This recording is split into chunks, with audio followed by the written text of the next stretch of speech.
नमस्कार। मणिपुर में एक साल से अधिक समय से हिंसा और तनाव जारी है। जातिगत हिंसा में पिछले एक साल में मणिपुर ने बहुत कुछ खो दिया है।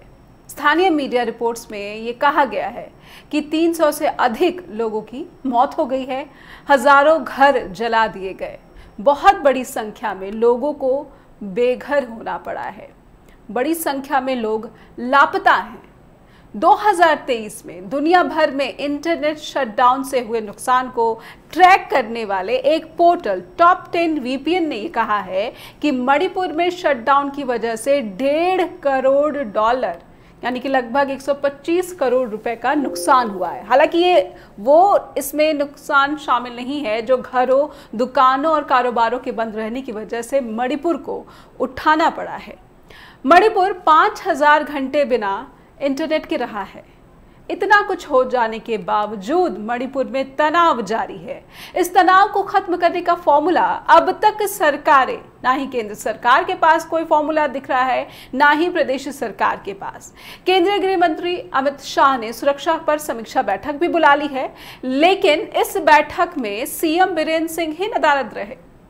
इसीलिए फिर से शांति और सुरक्षा के प्रयासों को लेकर प्रदेश की सरकार और केंद्र की सरकार दोनों के गंभीरता पर या फिर इंटेंशंस पर सवाल खड़े किए जा रहे हैं। आज के स्ट्रेट टॉक में समझेंगे सरकारों की नाकामी के राज।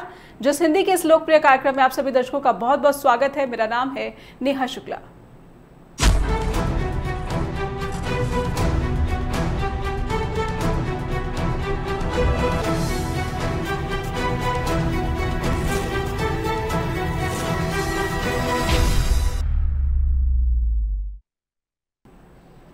तो बहुत बड़ा सवाल ये कि एक साल से अधिक का समय हो चुका है, लेकिन मणिपुर की हिंसा, मणिपुर का तनाव नहीं कम हो रहा है।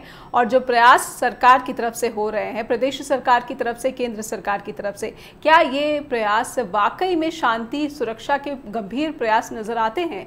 इसलिए कुछ सवाल हैं जो हम चाहते हैं कि स्ट्रेट टॉक के दर्शकों के सामने रखे जाएं और उस सवाल पर अपने बेहद ही प्रबुद्ध पैनलिस्ट के साथ समझने की कोशिश हम शुरू करेंगे। पहले सवाल दर्शकों के सामने, एक साल से अधिक समय से मणिपुर में तनाव जारी है। क्या केंद्रीय गृह मंत्रालय पूरी तरह से असफल हो चुका है? अमित शाह की सुरक्षा समीक्षा बैठक, इसके क्या नतीजे रहे हैं? एडिशनल सिक्योरिटी फोर्सेस डिप्लॉय करने का ऐलान किया गया है। क्या यही एक तरीका है, यही फॉर्मूला है? रिलीफ कैंप से निकालकर लोगों को फिर से बसाने के किस तरह के उपाय हो रहे हैं, ये भी समझेंगे।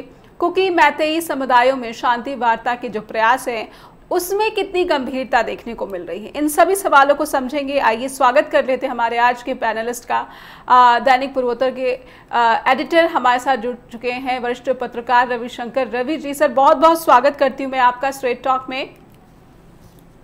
नमस्कार जी सर, मैं समझना चाहती हूँ, मणिपुर में एक साल से भी अधिक का समय हो चला है, ये तनाव जो है वो कम होने का नाम तो नहीं ले रहा है। कहीं ना कहीं ऐसा लग रहा है कि हम सब भूल चुके हैं कि मणिपुर में हिंसा भी चल रही है। चुनाव का शोर थम गया, लेकिन मणिपुर में वही की वही स्थिति है। लोकसभा चुनाव में बीजेपी को जिस तरीके से नुकसान हुआ, उसके बाद कोई गंभीरता दिख रही है सर? देखिए, वो गंभीरता जो दिख रही है, दरअसल मणिपुर को लेकर अभी जैसे वहां पर हिंसक घटनाएं कम हो रही हैं तो लोगों को ये लगता है कि मणिपुर शांत हो गया है, जबकि मणिपुर शांत नहीं हुआ है और ना ही मणिपुर में तनाव खत्म हुआ है। वो जैसे कहते हैं नहीं कि जब बहुत बड़ी आग लग जाती है और जब उसकी चिंगारी नहीं दिखने लगती है तो लेकिन जो मलबा है, जो राख है, उसके अंदर ही अंदर चिंगारी सुलग रही है। और जैसे ही उसको कुछ तेल मिलता है, कुछ भी फ्यूल मिलता है, तो वह चिंगारी फिर से भड़क पड़ती है। अभी जैसे जीरीपाम के पास जो घटना हुई, फिर से वहां पर हिंसा भड़क गई। तो अंदर ही अंदर काफी गुस्सा है और विडंबना ये है कि समस्या के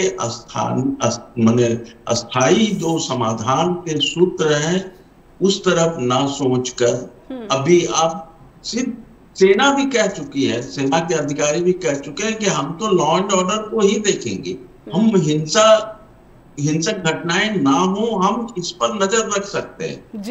सीमा के बाहर से अगर कुछ उस तरह के तत्व आते हैं तो हम उनको रोक सकते हैं, लेकिन दो बड़े समुदाय के बीच जो वैमनस्य है, जो नफरत फैल गई है, जो घृणा का माहौल है, वह तो जब तक राजनीतिक और सामाजिक स्तर पर इसका समाधान नहीं होगा, इस समस्या का समाधान नहीं होगा, और राख के अंदर जो चिंगारी है, ज्वालामुखी जो है, जो बीच बीच में फटते रहती है, वह नहीं बुझेगी जब तक कि सतत प्रयास नहीं होगा।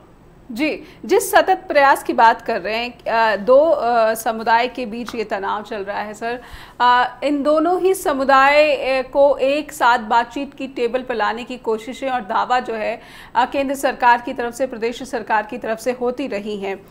खुद प्रधानमंत्री नरेंद्र मोदी ने अपने इंटरव्यू के दौरान ये बात कही थी कि गृह मंत्री अमित शाह ने 15 से अधिक बैठकें की हैं।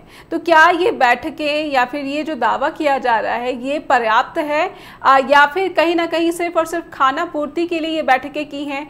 तनाव को कम करने की जितनी संजीदगी दिखनी चाहिए थी वो संजीदगी इन बैठकों में नजर नहीं आई। आपने जैसा कहा कि सेना ये कह रही है कि सिर्फ हिंसा को हम रोक सकते हैं, लेकिन जो सामाजिक और राजनीतिक वैमनस्यता है वो तो बातचीत की टेबल पर ही इसको सुलझाया जा सकता है। जी, आपने सही कहा, लेकिन मैं ये नहीं कहूंगा कि गृह मंत्रालय अपने स्तर पर जो प्रयास किया है वह खाना पूर्ति है। लेकिन दिक्कत क्या है कि नौकरशाहों को, जो दिल्ली में बैठे हुए सिपाही सालार लोग हैं, उनको ऐसे मामले में हिंसा को कैसे रोका जाए, घृणा को कैसे खत्म किया जाए, उसके लिए उनके पास उपाय नहीं है। आप सुरक्षा, बार बार बोलते हैं कि हम अतिरिक्त सुरक्षा बल भेज देंगे, अतिरिक्त सुरक्षा बल भेज देंगे। इतने दिनों तक आपसा जब तक लागू था मणिपुर में, इतने दिनों से तो जब उग्रवादी संगठन सक्रिय थे वहां पर सुरक्षा बल, आर्म फोर्सेस वहां पर तैनात थे। और क्या हुआ उससे? समाधान तो तब हुआ जब अलगाववादी समूहों के साथ वार्ता आरंभ हुई और जब वो हथियार छोड़कर मुख्य धारा में आने के लिए उन्होंने शांति वार्ता पर सहमति जताई, उसके बाद हुई। तो आप सुरक्षा बलों की मौजूदगी से एक दबाव पैदा कर सकते हैं। जो लोग डरे सहमे हैं वो सुरक्षा बलों को देखकर यह महसूस कर सकते हैं कि नहीं, हमारे ऊपर हमला नहीं होगा। लेकिन ताकि सुरक्षा, और वो ज्यादा दिनों तक आप अगर सुरक्षा बलों को रखेंगे तो वह समस्या का समाधान नहीं है, उसके फिर दूसरे साइड इफेक्ट भी होने लगते हैं। फिर सुरक्षा बल और स्थानीय लोगों के बीच टकराव की घटनाएं होने लगती हैं, क्योंकि सुरक्षा बल को एक टारगेट दिया जाता है, वो उसके अनुसार उस अनुशासन में काम करता है। लेकिन जो सामाजिकता का पैमाना है, उसके जो पहलू हैं वो अलग अलग होते हैं। तो मुझे ये लगता है कि ये सिर्फ राजनीतिक स्तर पर तो प्रयास होना चाहिए, लेकिन पूर्वोत्तर के समाज में हर जनजातियों का अपना एक प्रधान मुख है, जनजातीय प्रमुख होते हैं। तो वो जो सामाजिक स्तर पर जो समाज को प्रभावित करने वाले लोग हैं, जिनकी बात समाज सुनता है, वैसे लोगों को, चाहे वो हर कम्युनिटी, हर क्षेत्र में अलग अलग समूह के लोग हैं, मुखिया, जिन्हें सरकारी स्तर पर उनकी कोई मान्यता नहीं है, लेकिन पूरा समाज जो है उनके पास का, उनकी बात को सुनता है और उनकी बात को मानता है। तो मुझे ये लगता है कि राजनीतिक स्तर पर तो प्रयास हो ही नहीं रहा है जी। इसलिए सामाजिक स्तर पर बात होनी चाहिए। और दूसरी बात यह है कि हम लोग लंबे समय से बोल रहे हैं कि मणिपुर में भारतीय जनता पार्टी की सरकार है जी, और उसी सरकार में मैतेई और कुकी विधायक भी भारतीय जनता पार्टी के हैं जी। तो की विधायक अपनी अलग मांग कर रहे हैं, वो उसको अलग स्टेटस की डिमांड कर रहे हैं, एक अलग एडमिनिस्ट्रेटिव इलाका इकाई हो, कुकी बहुल इलाका, मैतेई उसका विरोध कर रहे हैं। तो आप इन विधायकों को, अगर इम्फाल में नहीं संभव है तो आप दिल्ली में बुलाकर आपस में बातचीत कीजिए और यह जानने की कोशिश कीजिए कि भाई समाधान कैसे होगा। अगर आप समाधान चाहते हैं तो मुझे लगता है कि, और दूसरी जो अभी जो दिल्ली में केंद्रीय गृह मंत्री अमित शाह जी ने जो बैठक बुलाई, मणिपुर के राज्यपाल वहां आई, मुख्यमंत्री को मुझे लगता है शायद बुलाया ही नहीं गया। एक राज्यपाल से न्यूट्रल ओपिनियन लेने के लिए, क्योंकि अगर गृह मंत्री बुलाएंगे, अमित शाह अगर बुलाएंगे वीरेंद्र सिंह को, तो वीरेंद्र सिंह में इतना साहस नहीं है कि वो बायकॉट करेंगे उस बैठक का और वहां नहीं पहुंच पाएंगे जब तक कि कोई आपातकालीन कारण नहीं। तो ठीक है, आरएसएस प्रमुख मोहन भागवत ने जिस ढंग से और जिस गंभीरता से मणिपुर पर अपनी चिंता जाहिर की है और जिस ढंग से उन्होंने अपनी बात रखी है, उसका असर नवगठित केंद्र सरकार पर पड़ा है।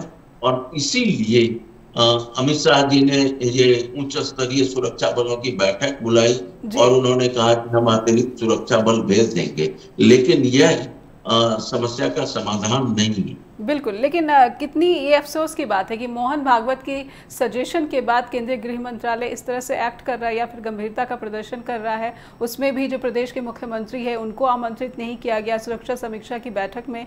आखिर ये किस तरह का मैसेज देने की कोशिश है? बीजेपी की प्रदेश में सरकार है, कहीं ना कहीं जो जवाबदेही है उसको डाइवर्जन की कोशिश, क्या इसे कहा जा सकता है, समझेंगे? मणिपुर में जो हालात लगातार तनावपूर्ण बने हुए हैं, इस तनाव को कम करने के जो प्रयास, एक सामूहिक प्रयास या अलग अलग स्टेक होल्डर्स के जो प्रयास दिखने चाहिए, क्या वो नहीं दिख रहे हैं? या फिर पूरे भारत ने मणिपुर को एक फॉरगॉटन स्टेट की तरह जो है देखना शुरू कर दिया है?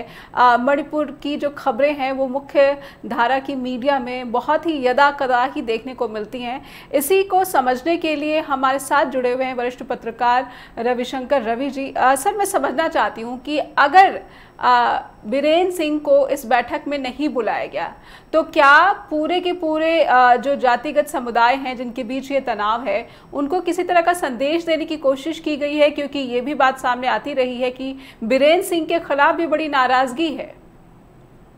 देखिए, जब जिस समय हिंसा चल रही थी तो ये उन्हीं के भारतीय जनता पार्टी के जो कुकी जनजाति के विधायक हैं वही आरोप लगा रहे थे कि जो राज्य सरकार का रुख है और जो मुख्यमंत्री का रुख है वो प्रो मैतेई है, वो न्यूट्रल होकर काम नहीं कर रहे हैं। इसीलिए हम उनकी सरकार के अंदर हम काम नहीं कर सकते हैं। उनको हटाने की मांग का लंबे समय से कुकी संगठन और ये जो भाजपा के कुकी विधायक है वो खुद ही करते रहे। तो कहीं ना कहीं केंद्र सरकार को या गृह मंत्रालय को लगता है कि पहले हम न्यूट्रल होकर बात करें। और ये पहली बैठक थी जिसमें राज्यपाल को खास तौर से बुलाया गया। राज्यपाल ने भी कुछ इसी तरह से जिस ढंग से वहां पर हिंसा को निपटा जा रहा था उस पर उन्होंने अपनी नाराजगी जाहिर की थी और सार्वजनिक तौर पर उन्होंने कहा था कि इस तरह से हिंसा को नहीं रोका जा सकता है। तो मुझे लगता है कि खास करके एक आरएसएस का भी एक दबाव है कि इस स्थिति को, मणिपुर को ऐसे नहीं छोड़ा जा सकता है। तो केंद्र सरकार कुछ न्यूट्रली चीजों को सोचने और उस पर कार्रवाई करने का रास्ता तो तलाश रहा है, क्योंकि अब इनको रास्ता तलाशना होगा, क्योंकि इसका राजनीतिक नुकसान जो होना चाहिए था इस लोकसभा में हो गया। कभी किसी ने सोचा नहीं था कि आउटर मणिपुर में भी कांग्रेस की जीत होगी। वहां पर एनडीपीपी के एमएलए थे, भाजपा ने तो वहां उम्मीदवार नहीं खड़ा किया था, वह भी हार गया। और कांग्रेस ने जिस ढंग से इनर मणिपुर पर अपनी स्थिति को मजबूत किया, जीत लिया, तो यह कहीं ना कहीं एक राजनीतिक संदेश भी गया है कि क्योंकि दूसरी बात ये हुई कि जिस ढंग से कांग्रेस के नेता खास करके राहुल गांधी वहां पर गए और उन्होंने जो दूसरी पदयात्रा की उन्होंने मणिपुर से शुरू, तो वहां के जो मैतेई बहुल जो लोग हैं उनको भी ये संदेश गया कि कांग्रेस के नेता तो आ रहे हैं हमारे पास, लेकिन भारतीय जनता पार्टी के नेता और खास करके प्रधानमंत्री से उन लोगों की अपेक्षा है कि वो उनको आना चाहिए था और हम लोगों से मिलना और बातचीत करनी चाहिए। मुझे लगता है कि अब इस मामले में जो होना था वो तो हो गया। केंद्र सरकार को और भारतीय जनता पार्टी को अपने विधायकों को एकजुट करना चाहिए। जो मैतेई और कुकी विधायक हैं उनको दिल्ली में बुलाकर उनसे सीधी बात हो कि अब आप लोग बताओ समाधान का क्या रास्ता है और कैसे चीजों को निपटा जाए। जो लॉ एंड ऑर्डर का प्रॉब्लम है, जो सीमा पर या ड्रग्स के कारोबार का है, उसके लिए सिक्योरिटी फोर्सेस पर्याप्त है, वो अपना काम करें। लेकिन जो मैंने पहले भी कहा कि जो हर ट्राइब का एक प्रधान होता है, हर गांव में, हर मोहल्ले इलाके में उस ट्राइब का एक मुखिया होता है जो सामाजिक रूप से उसका प्रभाव ज्यादा होता है। इवन जो विधायक तक होते हैं, जो चुने जाते हैं, वह भी उस मुखिया से आशीर्वाद लेने जाते हैं, उनको वो संतुष्ट करने की कोशिश करते हैं। और ये पूरे पूर्वोत्तर के जनजातीय समाज में उनका एक प्रभाव है, उनको जोड़ना चाहिए। दूसरी चीजें क्या हो रही है कि आप जैसे जिरीबाम, एक तो इम्फाल या मणिपुर घाटी तक पहुंचने का रास्ता नागालैंड खास करके कोहिमा से होते हुए इम्फाल तक जाता है। दूसरा मणिपुर का रास्ता है जो असम की कछार बराक वैली से होते हुए जिरीबाम, जो मिजोरम और मणिपुर असम का जो ट्रायंगुलर है, वहां से वो जिरीबाम होते हुए मणिपुर जाने का रास्ता है, वो भी राष्ट्रीय राजमार्ग है। जब उधर ब्लॉक होता है इधर से जाने लगते हैं। अब वहां पर भी तनाव हो गया पिछले 10-12 दिन पहले, और इतनी हिंसा भड़क गई। अब सोचिए लोग कितने गुस्से में हैं कि मुख्यमंत्री वहां का दौरा करने जा रहे थे, तो उसके पहले उनका सुरक्षा काफिला उधर से गुजर रहा था, उस पर हमले हुए। हाँ, किसी ने विस्फोट कराया। तो यह कहीं ना कहीं एक गुस्सा है। मुझे लगता है कि आप शायद बीरेंद्र सिंह भी चाहते हैं, बीरेंद्र सिंह, कि इस चीजों को समझाया जाए, और इसीलिए वो उस इलाके में जाना चाहते थे।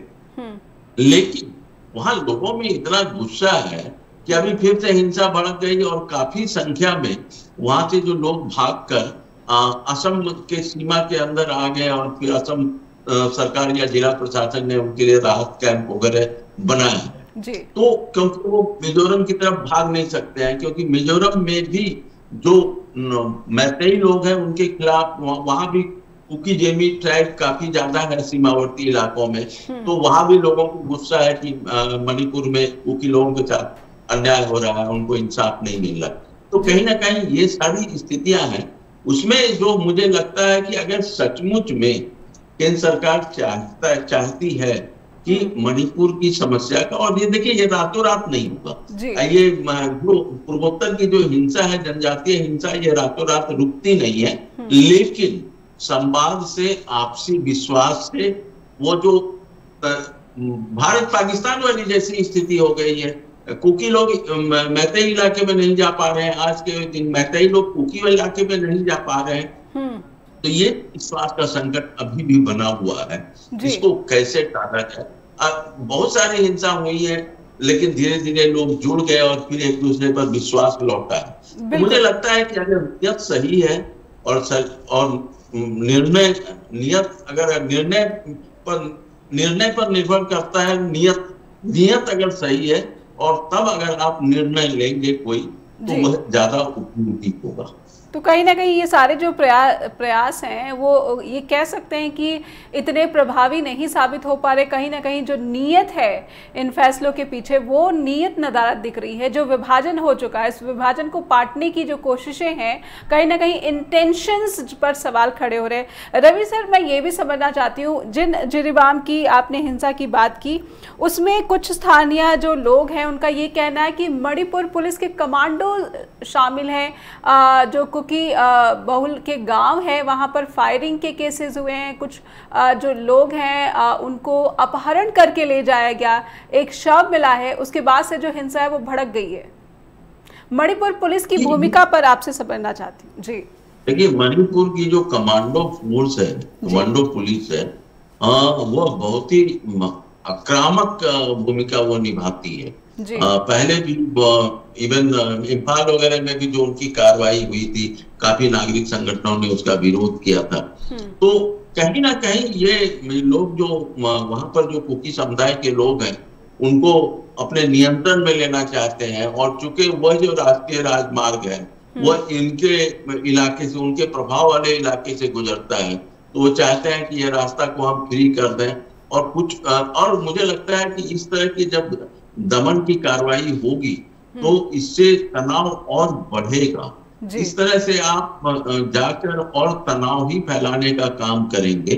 ठीक है, अब लोग अगर मरने मारने पर उतारू हैं तो वहां पर सिक्योरिटी फोर्सेस का हस्तक्षेप जरूरी हो जाता है कानून व्यवस्था को लागू करने के लिए, लेकिन जितना ज्यादा संभव हो बलों का प्रयोग सामाजिक क्षेत्रों में ना किया जाए। जी, मैं समझना चाहती हूँ, इम्फाल में जिस तरीके से लोगों ने आपत्ति जताई है कि इतनी बड़ी तादाद में वहाँ पर जो सिक्योरिटी फोर्सेस की डिप्लॉयमेंट क्यों की गई है, बल्कि उन जगहों पर डिप्लॉयमेंट होनी चाहिए जहाँ पर संवेदनशीलता ज़्यादा है, जहाँ पर हिंसा की आशंकाएं लगातार बनी हुई रहती हैं। तो ये जो डिप्लॉयमेंट है अलग अलग सुरक्षा बलों का अलग अलग जगहों पर, और लगातार समझने का हमारा क्रम जारी रहेगा कि मणिपुर में तनाव जो लगातार जारी है, इसके पीछे सरकारों का प्रयास, और इस प्रयास के पीछे उनके इंटेंशंस पर सवाल क्यों खड़े हो रहे हैं। क्या किसी भी दमनकारी नीति के जरिए इस तरह के विभाजन को पाटा जा सकता है? ये एक बड़ा प्रश्न चिन्ह आज भी मणिपुर के सामने खड़ा है। रवि सर, मैं समझना चाहती हूँ, ये जो अलग अलग और इतनी बड़ी संख्या में सुरक्षा बलों की तैनाती हुई है, क्या ये इतनी ही संख्या की जरूरत है वहां पर? देखिए, सुरक्षा बल तो बहुत तैनात है यहाँ पर, लेकिन दिक्कत क्या है कि सुरक्षा बलों के बीच भी एक समन्वय होना चाहिए। मणिपुर पुलिस या Manipur commando police, Assam rifles, CRPF, ये सारे फोर्सेस, और कुछ इलाकों में बॉर्डरिंग इलाकों में सेना भी है। तो इतने सारे फोर्सेस हैं, उनके बीच कोऑर्डिनेशन, और उनको ये सारे फोर्सेस जो जिला प्रशासन है उसके अधीन वो काम करते हैं। तो वो जो जिला प्रशासन है उसके जो अधिकारी हैं या जो भी प्रशासनिक अधिकारी हैं, किस तरह से उन सुरक्षा बलों का वो उपयोग करें, यह भी देखना होगा कि कितना बेहतर उनका उपयोग किया जा सकता है। दिक्कत यह है कि बहुत ज्यादा सुरक्षा बलों की तैनाती से आम नागरिकों का भी जो उनकी रोजमर्रा की जिंदगी है वो प्रभावित हो रही है। असम में उग्रवाद के दिनों में हमने देखा है, चलती बस से यात्रियों को उतार कर परेड कराना और फिर बस की तलाशी लेना और बस को आगे बढ़ाना, फिर लोग पैदल, महिलाएं, बूढ़े, बच्चे सब उस बस पर फिर से सवार होकर जाते हैं, और ऐसी एक यात्रा के दौरान हर 4-5 घंटे पर ऐसा होता है। मणिपुर इवेंट इम्फाल में भी जो लोग नाराज हुए या जो इस बार भारतीय जनता पार्टी की हार हुई, उसकी एक वजह यह भी है कि जिस ढंग से केंद्र सरकार ने हैंडल किया, उससे जो राजनीति से जुड़े हुए लोग हैं उनके अपने अपने मतलब हैं, लेकिन एक आम आदमी जो एक आम जिंदगी जी रहा है, उसकी रोजमर्रा की अपनी जिंदगी है, बच्चों की पढ़ाई है, नौकरी है, अपना काम धंधा है, खेती किसानी है, तो ये सारी चीजें प्रभावित हो रही है क्योंकि उनको जगह जगह पर चेक किया जा रहा, रोका जा रहा, क्योंकि सुरक्षा बलों के पास अब ये जानने का तो कोई और आधार नहीं है कि अगला आदमी क्या है, किस बैकग्राउंड का है, उसकी मंशा क्या है।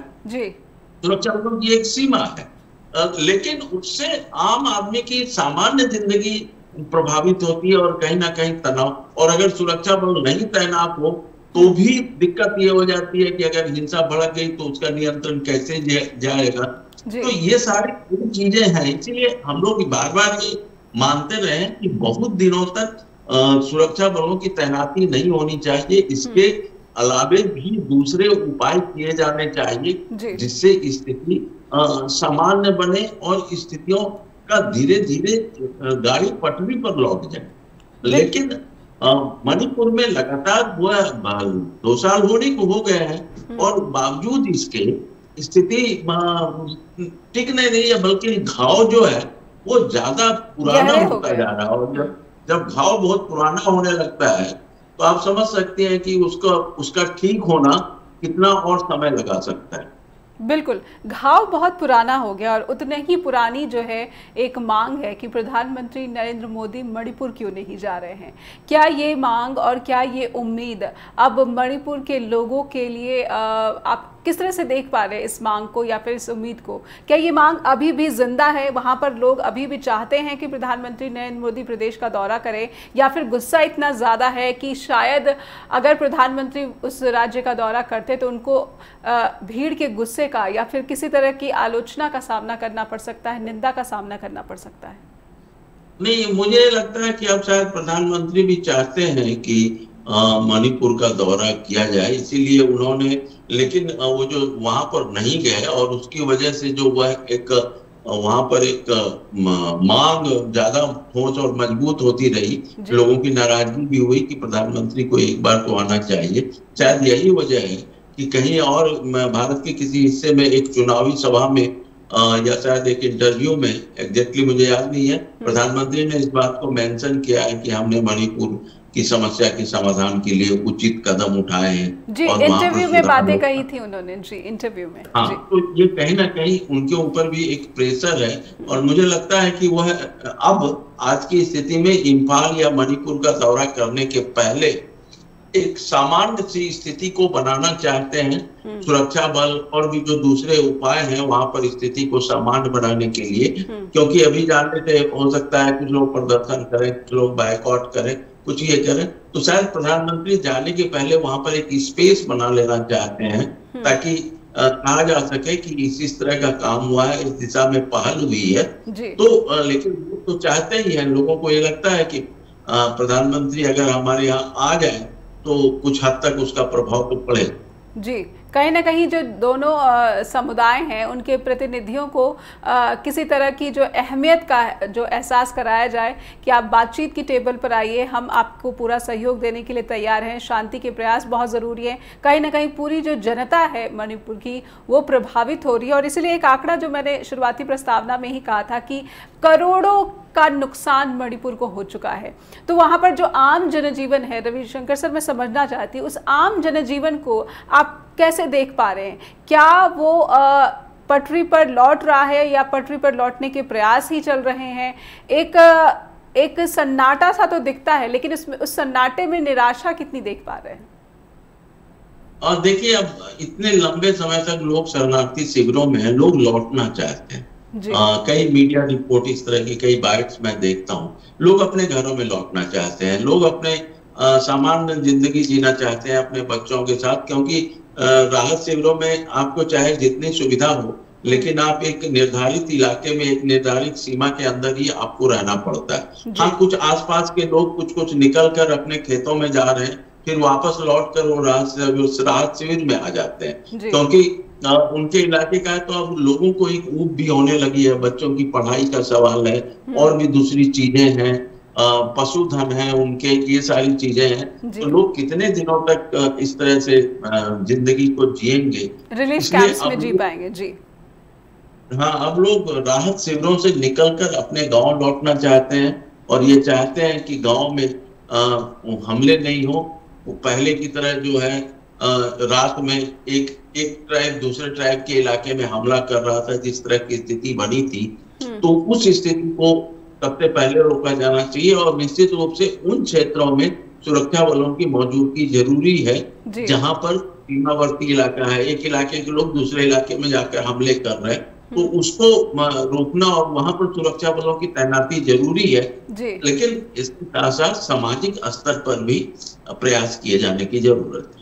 जी, इन रिलीफ कैंप्स में जो वहाँ पर रह रहे हैं, वहाँ पर जो सुविधाएं हैं उसके बारे में भी थोड़ा सा आपसे समझना चाहूँगी। वहाँ पर हेल्थ की जो फैसिलिटीज़ है वो कैसी है, खान पान कैसी है? क्योंकि कई बार इस तरह के सामने निकलते हैं कि बहुत पीड़ा होती है ऐसी तस्वीरों को देखकर कि समय पर जो है चिकित्सा नहीं मिल पाई या समय पर जो है पर्याप्त जो है जो मूल ज़रूरतें होती हैं दैनिक दिनचर्या की, वो उसका भी अभाव देखने को मिलता है। देखिए, जो खाने पीने की चीजें हैं वो तो आमतौर से लोगों को मिल रही हैं, क्योंकि वैसे भी जो पूर्वोत्तर के जनजातीय समूह है उनका जो खाना है वो चावल है, दाल है और इस तरह की चीजें हैं, वो बहुत माने बाजार की चीजों से वो लोग ज्यादा परहेज ही करते हैं, वो अपने पकाए हुए सादा भोजन करना पसंद करते हैं। लेकिन समस्या स्कूल जाने की, जो बच्चे बड़े हो रहे हैं, जिनका क्लास 7, 8, जो छोटे बच्चे हैं जिनकी 2, 3, 4 कक्षाएं तक हैं, वहां तक तो दिक्कत नहीं है, लेकिन जब उच्च शिक्षा का मामला आ जाता है, हाई स्कूल के बच्चों की पढ़ाई का मामला आ जाता है, तो वहां पर वो फिर वार्षिक परीक्षाएं होती हैं। दूसरा, सामान्य हेल्थ, बुखार है, सर्दी है, डायरिया है, ये सारी चीजें तो वहां पर हेल्थ मिल जाती है सुविधाएं। लेकिन अगर गंभीर बीमारी हो तो उनको फिर वो कहीं ना कहीं बड़े अस्पताल में और दूसरे जगहों पर भेजना पाता है।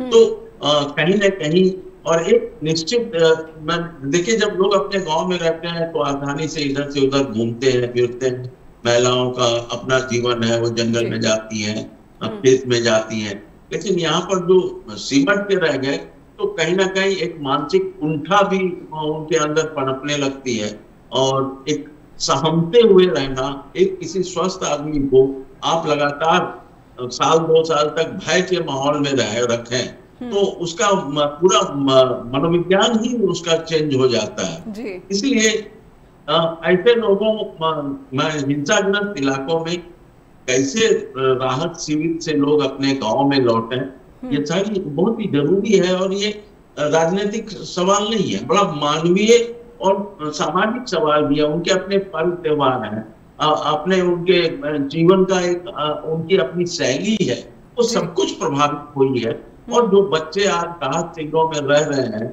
उनके अंदर किस तरह की मानसिकता पैदा हो रही है, दूसरे समुदाय को लेकर उनके अंदर जो अभी से एक वैमनस्य, एक जो जहर भरा जा रहा है, जो घृणा भरी जा रही है, वो तो अगले 15-20 साल तक उनके दिन चीजें रहेंगी। इसलिए इस तरह की समस्याओं का समाधान जितना जल्दी हो उतना अच्छा है। समझेंगे कि अगर विपक्ष को यहाँ पर लोकसभा चुनाव में उन जगह पर जीत मिली है जहाँ पर मैतेई समुदाय भी जो है कहीं ना कहीं कांग्रेस को अपने सहयोग के लिए देखता है, प्रयास करते हुए देखता है, और उसको उन्होंने मान्यता भी दी है चुनाव में जीत दिलाकर, तो विपक्ष की जो भूमिका है इस सामाजिक वैमनस्यता को खत्म करने के लिए वो कितना महत्वपूर्ण और कितना गंभीर दिख रहा है, प्रयास कितने बार बार हो रहे हैं। रवि सर, मैं समझना चाहती हूँ कि विपक्ष जिसको कहीं ना कहीं जनता ने पसंद किया, इस चुनाव में जीत दिला दी, उनके प्रयासों के बारे में समझना चाहती हूँ। कहीं ना कहीं मध्यस्थता की जब बात आती है तो ऐसा पक्ष जो कि मैतेई समुदाय के लिए भी एक उम्मीद बन रहा है या फिर कुकी समुदाय के लिए भी उम्मीद बन रहा है, तो क्या ये जो पक्ष है इसके प्रयासों में गंभीरता आपको दिख रही है? अभी एक खबर मैं देख रही थी कि उन्होंने बैठक की है, वो प्रशासन के जो मेरे ख्याल से राज्यपाल से उन्होंने मुलाकात की है। अगर मेरे पास गलत जानकारी है तो कृपया सही करें। जी नहीं, देखिए विपक्षी दल भी वहां पर भारतीय कम्युनिस्ट पार्टी की भी मौजूदगी रही है। कितना सीट वो जीत पाते हैं वो अलग चीज है, लेकिन वहां के समाज पर उनका प्रभाव है। कांग्रेस है, भले ही भारतीय जनता पार्टी सत्ता में है, लेकिन कांग्रेस का भी वहां पर अपना जनाधार है। लेकिन दिक्कत यह है कि जो लोग सत्ता में हैं या जो मुख्यमंत्री हैं, ये उनकी जिम्मेदारी बनती है कि विपक्ष को भरोसे मिले, जो विपक्ष के नेता हैं उनको भरोसे मिले। अगर सरकार उनकी मदद नहीं करेगी, उनको इस इलाकों में नहीं जाने देगी जहां पर उनकी जरूरत है, तो फिर दिक्कत हो जाती है। इसीलिए ये मुख्यमंत्री की जिम्मेदारी बनती है कि वह किस तरह से विपक्ष के नेताओं को भरोसे मिला। और जो विपक्ष के नेता को यह लगेगा कि नहीं इनकी नीयत सही है, इसीलिए इनके साथ हम लोग कोई सामूहिक निर्णय कर सकते हैं, तो वह स्थिति है। क्योंकि जैसे ही विपक्ष के लोग जाएंगे या उसकी अनुमति नहीं मिलेगी, आप उस इलाके में नहीं जा सकते हैं, 144 लागू कर दिया जाएगा। इस तरह की कई घटनाएं हुई है, विपक्ष के नेताओं को रोक दिया गया है। हो सकता है उनको ये लगता हो कि विपक्ष राजनीतिक फायदा इसका उठाएगा, तो इसलिए भी दिक्कत है। लेकिन इस कुल मिला के देखिए, मणिपुर में जो कुछ हुआ है उसका असर पूर्वोत्तर के दूसरे राज्यों की भी जनजातीय समूह के दिमाग पर पड़। नागालैंड बहुत ही शांत बैठा हुआ है, और लेकिन नागालैंड के भी लोगों को लग रहा है कि जो पीस प्रोसेस चल रहा है उसका अभी तक समाधान क्यों नहीं हुआ है। अब देखिए ईस्टर्न नागालैंड के लोग उन्होंने पिछले अभी जो लोकसभा चुनाव हुआ तो ईस्टर्न नागालैंड के लोगों ने चुनाव का ही बाइकआउट कर दिया, क्योंकि उनको ये कहा गया था कि हम आपको ऑटोनॉमस स्टेट देंगे। तो जो जिस तरह से बातें, कल को वहां भी दूसरी स्थिति पैदा हो सकती है, वहां भी कल इस सवाल पर तनाव हो सकता है। तो नागालैंड के साथ टॉक चल रहा है, उन सारी चीजों को देखना चाहिए। अरुणाचल प्रदेश में भी जो ट्राइब्स जो कभी बांग्लादेश से आकर आजादी के समय ही वहां पर आकर बच गए हैं, चकमा शरणार्थी हैं वहां पर, जिनको वहां पर सिटीजनशिप नहीं मिली है, नागरिक वोट देने का अधिकार उनको वहां पर नहीं मिला है। और इसलिए अब वो लोग, उनकी आबादी तो लगातार बढ़ती जा रही है।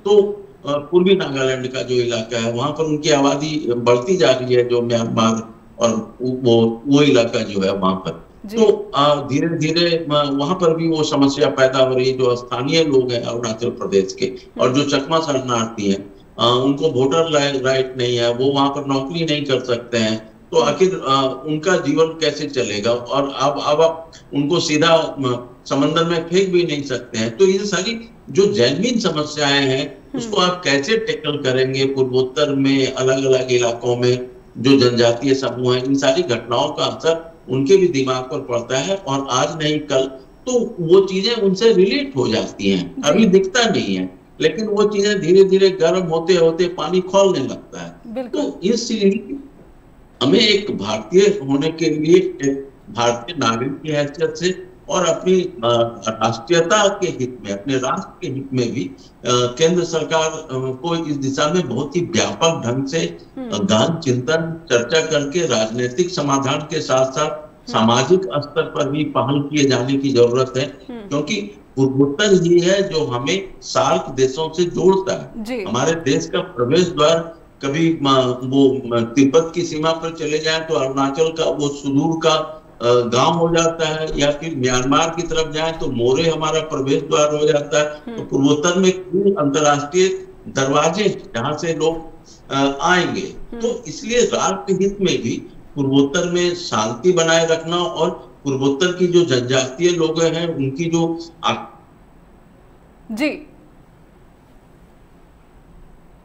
तो लगता है हमारा संपर्क शायद टूट गया है रविशंकर रवि जी के साथ, लेकिन जितनी भी बातें वो यहाँ पर मणिपुर को लेकर रख रहे थे, कहीं ना कहीं ये चिंताएं हैं और बहुत सारी चिंताएं जुड़ रही हैं जो कि सीधे सीधे राष्ट्र सुरक्षा से भी जुड़ी है। रविशंकर सर, आपने उन सभी चिंताओं का यहाँ पर जिक्र किया है जो कि भारत की जो राष्ट्र सुरक्षा है उससे भी यहाँ पर सामने रखती हैं। राजनीतिक परिपक्वता क्या इतनी नहीं है कि किसी किस्म का जो सर्वदलीय बैठक बुलाया जाए और जिसकी जहाँ पर जो सर्वमान्यता है या स्वीकार्यता है उसकी वहाँ पर जो है एक ड्यूटी लगाई जाए, उसकी एक जिम्मेदारी तय की जाए कि आप इस तरह के शांति प्रयासों में गंभीरता दिखाइए और लोगों से सहयोग की अपील करें?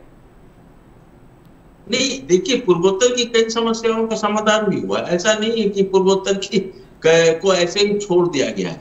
पूर्वोत्तर की कई चीजों के क्षेत्र में काम हुआ है, लेकिन ये जो जनजातीय जो संघर्ष है ये एक बड़ी समस्या रही है और ये कोई नई बात नहीं है। पूर्वोत्तर के प्राय सभी राज्यों में इस तरह की घटनाएं होती रही है। असम में भी काफी इस तरह की घटनाएं हुई, लेकिन उसका समाधान हुआ और आज असम में जनजातीय समूहों के बीच कोई संघर्ष नहीं है। सारे पहले कुकी और कार्बी, असम में भयंकर संघर्ष हुआ था। कार्की और कुकी और डिमासा जनजाति के बीच भयंकर रक्तपात हुआ था, लेकिन आप देखिए आज स्थितियां बदल चुकी हैं तो काम हुआ है।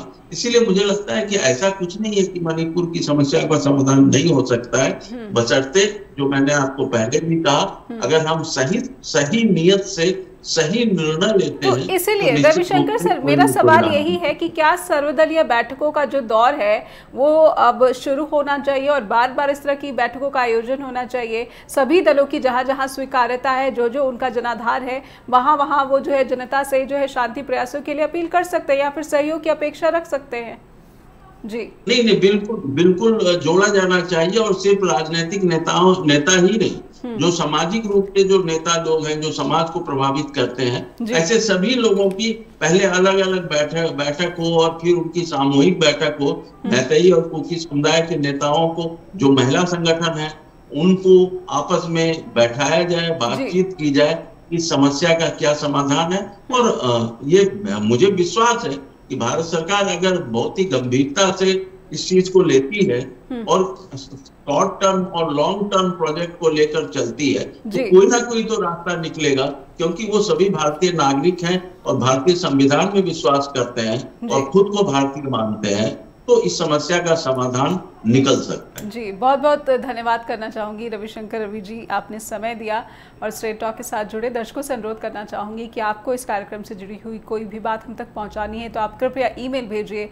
info@justbroadcasting.com या फिर neha@justbroadcasting.com पर। लेकिन एक उम्मीद के साथ दर्शकों को छोड़कर जाना चाहेंगे कि मणिपुर की जो समस्या है, जो तनाव है, उम्मीद करते हैं कि आने वाले कुछ ही दिनों के भीतर, यानी कि निकट भविष्य में इसका समाधान केंद्र सरकार ही नहीं, प्रदेश की सरकार भी अपनी गंभीरता दिखाए और बीरेन सिंह को मुख्यमंत्री पद से इस्तीफा जरूर दे देना चाहिए अगर वो 1 साल से अधिक समय से मणिपुर का जो तनाव है वो समाप्त नहीं कर पा रहे हैं। बहुत बहुत धन्यवाद।